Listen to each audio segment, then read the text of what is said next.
All right, so for 41 straight weeks, I have brought you something new that I learned from the week before.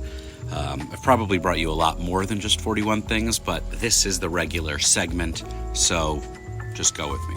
Picture this. Last week, I am at this conference in Las Vegas, but it wasn't just any conference. It was an entirely new event for me, outside my typical rotation of events with my regular crew, and this is an industry that I'm still learning, where I know absolutely no one.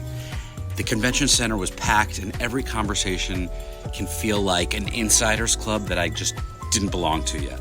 So I had two options. One, stand awkwardly in the corner pretending to check my email, or trust my instincts. Spoiler alert, I went with option number two. Instincts are a funny thing. They're supposed to be these things that are innate. You're born with them. But for me, instincts can also become innate nuggets of wisdom or behaviors or even expressions or body language that accrue over time to the point where you don't even think about them. So here's what I learned about instinct last week, and it completely changed how I approach connecting with people, whether it's in business or in life. Lesson number one, target the unconscious mind. Now, at this conference, I could have bombarded people with the typical pitches, the features, the stats, the metrics, the drill, right? Just the things that, we are innately selling when we're there for professional reasons. But that's exactly what everybody else was doing. Instead, I wanted to tap into the subtleties, aiming for something deeper. I focused on making genuine connections, playing off small, instinctual cues that people give, a smile, a shared laugh, a comment about the venue's weird carpet. Anything to make them feel just at ease, or something that you can connect over. And when you connect on that deeper level, it's no longer just a conversation, it's a memory. And people don't forget how you make them feel. So lesson number two, nurture your brand wiring. So stay with me here. Just like the human brain, a brand has a network of connections, right? Memories, associations, feelings. And at Grocery Shop, I wasn't just introducing myself or my company, I was building a mini world of associations around it. That's external and internal wiring. So what did I want people to think when they think of my brand? Trust, expertise, innovation, fun, confidence, right?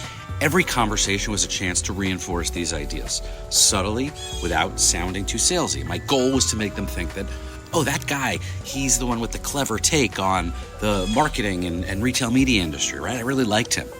Lesson number three, grow positive connections. It wasn't enough to just have one good interaction. To leave a lasting impact, I needed to layer on the positive associations. In each chat, I'd drop a little bit more about what we do in a relatable way. Something sensory always helps too, right? I could have left them with a branded scent, right? But you don't really want to do that. So instead, I would settle for a clever anecdote or a clear, memorable, or personal takeaway. People remember things that stand out, and the more senses you can engage, the better. That's why I like connecting with people, by the way, over meals. Breakfasts and lunches and dinners were some of the most important, impactful times for when these conversations took place. The last lesson, weed out negative associations. Sometimes things just don't go smoothly, right? I'd have a conversation that didn't hit the mark. Maybe I rambled, or they weren't interested, or I didn't find that nugget of connection. But here's the thing, instead of trying to win back someone who's already checked out, I just shift the energy. Cut my losses, move on, and refocus on those where you get traction. You've limited time there, right? I was in Las Vegas for 100 hours. You gotta make every hour count. Well, a positive association can go a long way, but a negative one, that lingers unless you act fast. What are the takeaways from all this? It's all about instinct. Whether you're navigating a room full of strangers or you're presenting your brand, trust that inner voice. Don't bombard people with stats or features. Instead, make it personal. Build connections, things that will stick. In business, in life, it's not about what you say. It's about how you make people feel. And the smarter you are about tapping into those instincts, the more lasting the connection. Or, as my wife and I like to say to each other before any big day or meeting or life event, trust what you know, and you'll be good to go.